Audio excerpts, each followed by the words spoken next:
This podcast is brought to you by Mapper Forward's new Patreon community, the Global Coffee Think Tank. Check the show notes or head to patreon.com/Mapper Forward to find out how you can become a member today. Welcome back to the Daily Coffee Pro by Mapper Forward, friends. We are talking about the future of Brazilian coffee and producing Brazilian coffee. We are joined once again by Jonas, agronomist in Brazil. An agronomist, and Jonas. I'm no longer calling you by your name. I'm only calling you by your title. And Jonas, let's have a chat about that. Like, if you look into the future of the next few years, as the world warms up and the climate shifts, and you can hear all those climate deniers into the far distant future going, but it's not real. Okay, you know what I mean? But what's the future of Brazilian coffee producing looking like? Yeah, it's like I said in a previous episode, it's been challenging the last year. And one important thing that Brazil is changing in terms of production too, because if you take about 20 years ago, Brazil is just a place that you buy cheap coffee, commodity coffee. Nobody cares about quality or farms. So it's just a place to buy cheap coffee from roasters in order to give more volume to their Ethiopian or their Colombian coffee.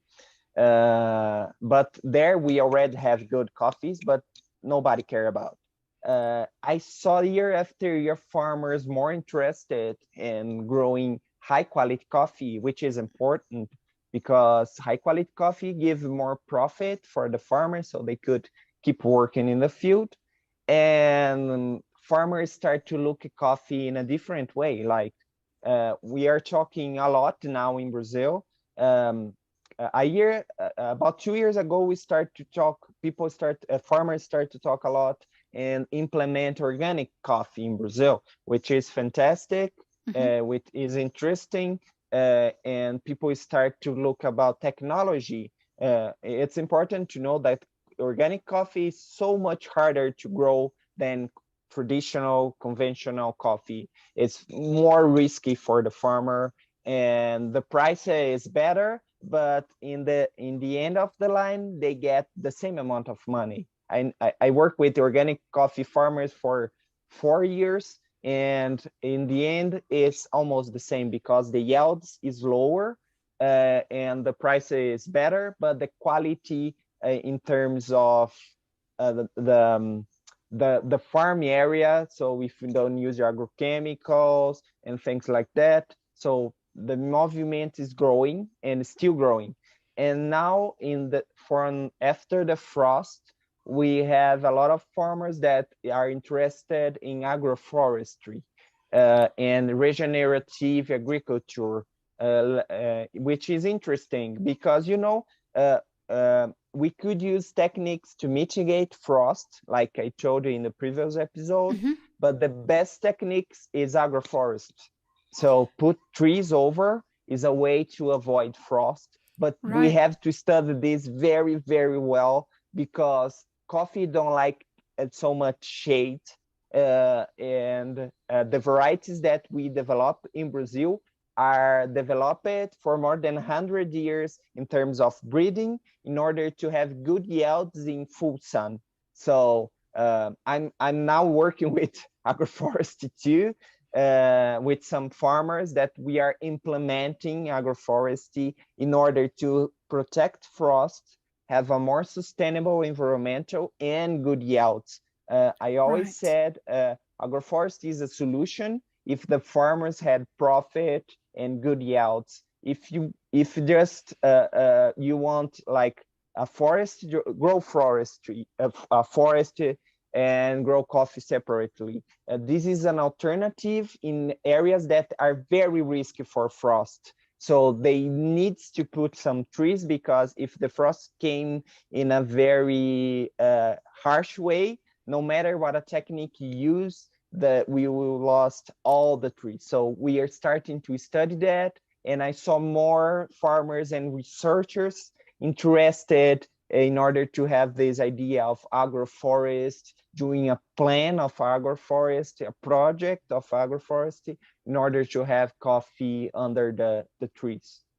Yeah, wow. This is where politics can play a huge role, right? Because if you, Mhm, depending on who the government in charge is, we saw that under Bolsonaro, a lot of the mhm, Amazon was being mhm, destroyed to give way for agricultural, particularly beef, from what I understand.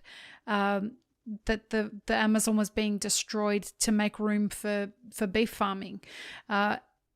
How would something like that influence the way that coffee was being used? Sorry, that regenerative uh, farming. How do you call it? Regenerative uh, yeah. agroforestry?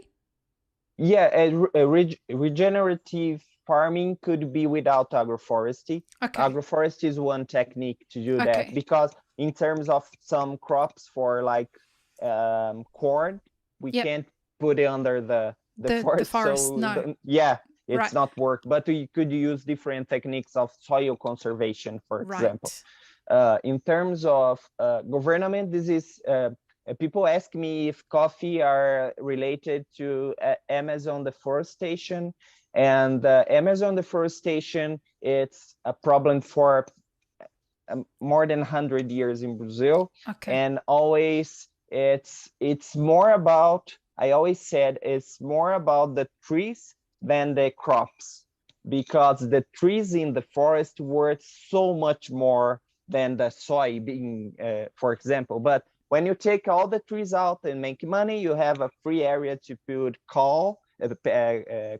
cattle, and or grow soy or grow any kind of Right. crops that you want. But in terms of crop development, the Amazon area is not good for growing stuff or to have cattle, because it's so much wet. We have rains every year, during the whole All year. year round. So yeah, there are better areas to grow crops than there. But people go there and do mining, which is Yep. a huge problem. Yesterday, I was watching a TV show in Brazil that talking about the mining in the forest in Amazon Mm-hmm. for gold. So they are mining the land, so they take the forest out, sell the trees that worth, and then start to wash the ground to take gold, to dig gold.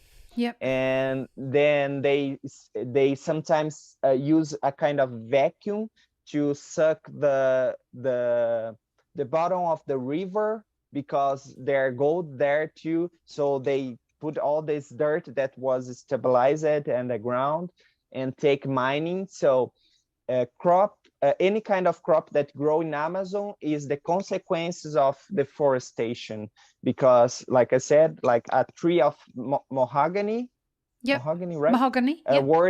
Worth about, let me say, being about 50 to 60,000, 60,000 Yep. dollars in the market, in the not legal Wow. market of wood. The So black it's just market. one tree. Yeah.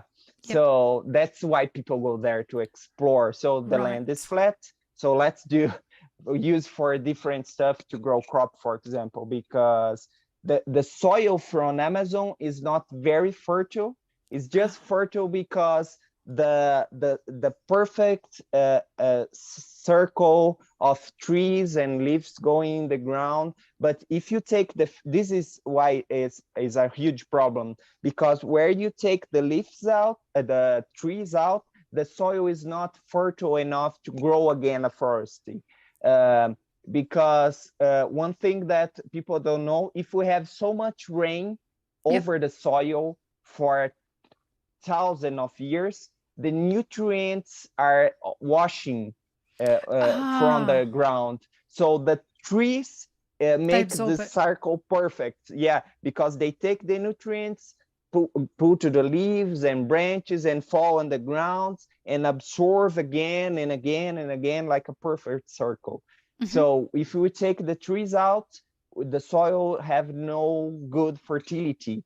So it's in some places I saw in Amazon, we saw think like a sand in some areas. Wow. Because of this problem of, this is the huge problem of Amazon. If we take the forest out, it's very hard to the forest to regenerate again because of this problem of the soil. Now, Brazil just had huge rains, right? Yeah. How did that affect coffee? Yeah, in January and February until now we have about 10 days without so many rains, but the month of January we have rains almost every day. This is good for coffee in some way, because water is the basic for any kind of plant. They need water, but the problem now that farmers are facing is first is about replanting some areas, because if the soil is very wet, it's like butter, so very moisty. So we can't go there and put some young trees in the field. So farmers already have the seedlings to plant, but they need to wait until the soil have a lower drains, and they could like dig in the soil and put the seedlings there. So it's delay a little bit our planting season in about 20 days. Now that I saw farmers start to put the seedlings in a massive way in the fields, this is one aspect that delay a little bit our planting season, which is risky too, because usually after March, the rain is stopped. So if the tree will not be a long time in the field in terms to stabilize, they are very sensitive to drought during the season, because the roots are still closed in the area that we have the soil in the container. So this is the first problem that we face. And then disease, the coffee leaf rust, which most of the coffee people know, which affect many countries around the world. It still affects some places in Brazil. So with high humidity levels, the coffee leaf rust propagates very fast. So, and the only way to fight back the coffee leaf rust, it's using some kind of fungicide, which could be an agrochemical, like usual agrochemical, or some organic lecithin salts based in copper that we use in organic farming, that need to be sprayed over the leaves in order to protect the leaves. But because of the rain, we can't use the sprays over the trees. So I start to saw many places with some fungi on the leaves. And now, thanks God, the rain stops for 10 days and people start to use the protection from the trees. It's important to say for people that are not know well about the agronomic techniques, sometimes we spray something on the trees, but it do not mean it's toxic for humans or environmental. So there are different kind of agrochemicals that not necessarily are productive for a huge company. Maybe sometimes it's like copper sulfate. It's some kind of rock, very fine grinded, that have some kind of protection over the trees. There, for example, insecticides that we use in organics that is extracted from tree kind of tree nuts. Different oils and things like that, right? So they still have, they still are agrochemicals, but they are not as toxic as of other agrochemicals. There are different levels of that. Something that, talking about rain, last year after the frost, and there was a lot of rain, and then there was a lot of flowering, and then there was a lot of rain again. And Judith Gaines posted a photo of how there was a lot of the flowers ended up on the ground. What happens in that situation? Because obviously flowers that are on the ground are not going to flower and turn into cherries. So are we seeing shifts in weather patterns that are becoming more permanent in their irregularity and causing these issues? Yeah, this problem that some places face it was once related to this unstable rain and drought season. In Brazil, we usually have a very unique blossom season, or very concentrated. It's different for Colombia, that they have many multiple blossoms during the year. Usually in Brazil, we need that in order to make the harvest, because we can't do hand picking here. It's very, very expensive.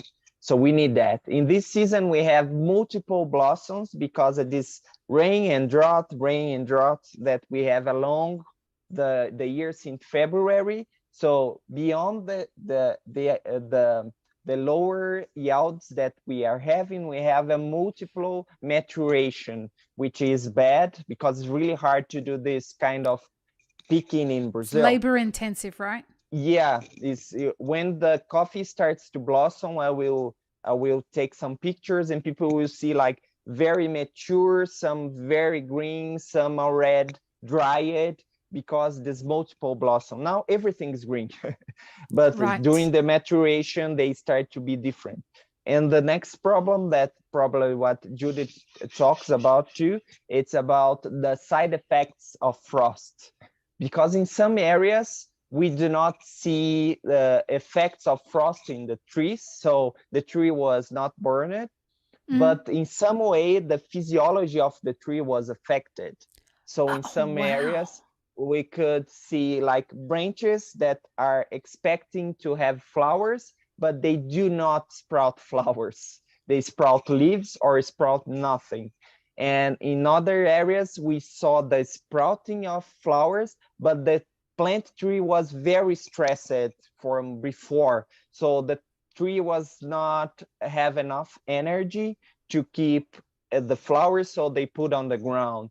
So it's kind of side effects from frost and sometimes from drought that drain all the energy. I always said the tree is like I don't know the word, like a reservoir of energy. Yeah. Of energy. So the tree during the year decides what kind of use what kind of thing they're gonna do with this energy. Sprout leaves, roots, branches, flowers, but the energy is limited. It's how it is. So if we have a stress, for example, for drought or for frost, the plant uses the energy to survive, to transpirate, to do some physiological stuff. So in the end, when it got flowers, which is a huge drain of energy. So if there's not a lot of energy to go further, the tree puts the flowers down, or even do not sprout any flowers at all. So the plant makes an executive decision and says, to borrow a term from the corporate world, that the plant makes an executive decision that perhaps it now needs to reset for this season, and it shuts itself down. And is that what I'm understanding? Yeah, it's interesting. It's everything that happens in the coffee tree or any plant is like biochemical stuff, but it's so perfect that is impressive how the plants take decisions for that, because the physiological decisions are related to climate, nutrients, and the plant state, but everything's work in a way that the plant kind of predicted what it's gonna do. Okay, I don't Right. know, and I don't have enough energy to bear so many fruits. So I keep well for the next season or for the next time. I could sprout more flowers and could bear all my next generation here. To wrap up this episode, I have perhaps a strange question to ask a coffee agronomist, but I'm going to ask it nonetheless. Is producing coffee prohibitive to the economic success of it? I think I do not understand. Sorry. So, given how difficult it is to manage the production of coffee, and given the challenges of how expensive it is for the inputs and how labor intensive coffee production is, and the changing weather patterns, keeping up to date with all of this, do you feel that coffee is going to be a crop that producers stick with, or are they going to look to either diversify or go to a completely different crop? This is an interesting question because in many areas in Brazil, there's no alternative than coffee, because in a steep area, steep, right? Yep, in a high elevation area, in a steep. When we grow coffee not in a flat land, Yep. but in the mountains, we can't grow corn there because Right. it's so much more expensive. Because you could grow that in a flat area, in other places in Brazil that you could use machines. So many coffee farmers many times think about, I should get out of coffee or diversify my production and try to grow other stuff, but it's really hard to change. Yeah. Right. So we could grow fruits, some fruits here, like avocados, for example. But I have to have someone to sell it, because it's not like coffee that I put on a bag, store in a warehouse and sit until 6 months and then fine and I export. No, if we start working with fruit, I have to harvest and sell it. I can't keep for a long time. So if we not have infrastructure and the knowledge to do that, the farmer will not do that. And this works for many perennial crops that are not very present in some coffee areas. So there is no alternative. Or all the farmers grow coffee or grow nothing, because grow coffee in like in Colombia or in some areas in Brazil is not cheap, because we need hand labor, and sadly, year by year, less people are interested in working in fields because it's not easy. It's very complicated. We have sun, we have snakes, we have spiders, and we sometimes don't have a proper area to use the bathroom. And people don't think about that. Right. We have huge coffee lands. We put bathrooms in the coffee, like chemical bathrooms, but they are not close one with each other. Like if you go, or in the office, you just walk like 10 paces and you are in the bathroom. Sometimes people have to walk a little bit more to go in the simple thing, like go to the bathroom. If you like your food heat, we need to put in a kind of thermos, because there are no microwave oven in the fields. So it's just small things that make people that are not like interested in go to the work in the fields, and the wage is not very good. Because if the farmer are not making a lot of money, like usually small and medium farmers, they don't have enough conditions to pay high salaries for this this workers. I talked with many family farmers, with some of that I work, and they said I really want to pay more money for my harvest in order to keep them with me, but I have a maximal price that I could get in order to pay my bills too, and give health and education to my children, because it's not just about what I'm earning now. Like people said, okay, farmers are get money now, but they don't know if in the next year they're gonna get money. So now they have opportunity or to invest this money because it's a company like other companies. They need, or they use the money to invest, or they save that money because the next year maybe they are gonna lose money because of the commodity prices Or go up and fertilizer down. goes up 300%. So it's really hard to manage Mm. economics in the farm. The farmer it's not have a well knowledge about economics in the Yep. farm because it's not part of what they need to do. They need to produce coffee, but it's really hard to deal with something that we don't know. They don't know what the price will be in the future. Yep. It's like start a coffee shop and you don't know how the price you're gonna sell your cup of Of coffee. cappuccino, for Yeah. example, or coffee. So you buy the raw material, but someone say, okay, you need to sell your cup of coffee for $1, no matter if it costs like No matter $2. what the cost is. Yeah, it's like that in the coffee field. So they have to wait until someone say the price is that. That is important to have like agroforestry, specialty, and organic, because usually the buyers from these segments are more aware of the price problem in the And the field. So supply they chain. are more willing to pay a little bit more or much more about the coffee because they understand there are a lot of things related to give this price. So one thing that interesting for me, at least in Brazil, that I saw in special chain, Mm-hmm. it's usually farmers say how much it costs its bag Oh, of that's coffee to the buyer. awesome. Yeah, this is interesting because it's still a not a big market. It's not a big market, but it's growing. Yeah, it's growing. So it's still more fair than the commodity market. Right. Right. Jonas, this has been really enlightening, these 5 conversations that we've had. I think it's going to be really interesting to watch what happens to Brazil over the next 2 or 3 years. Mm-hmm.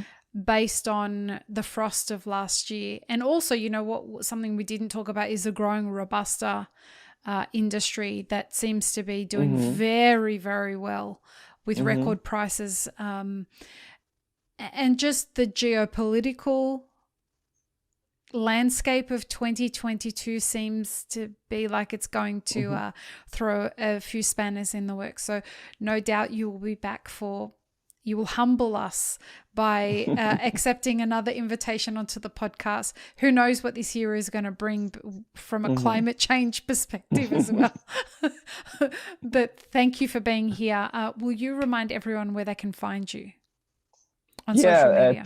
And thank you, everyone that listened to me today. I love to be in touch with people and coffee people, since drinkers, and to roasters, farmers, and trader. I think a good chain is made of everyone that are understanding which part and sometimes dealing with one with another. We could not win all the time. So to the chain be good, is not just about the farmers get a lot of money. This is not the solution. The solution is we have a fair chain for everyone, because nobody will pay $10 for a cup of coffee. So the balance is important. So if everyone want to read something that I wrote in some coffee media and get in touch with me, I'm on Instagram as Jonas Coffee Agronomist.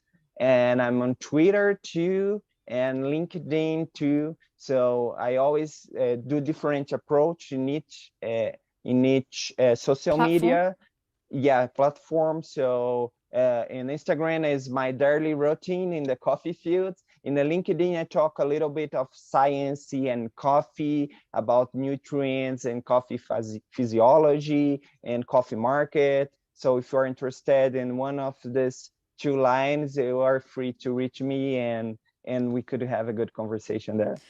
I get told by people all the time that they want to reach out and speak to you, but they're intimidated to reach out to you.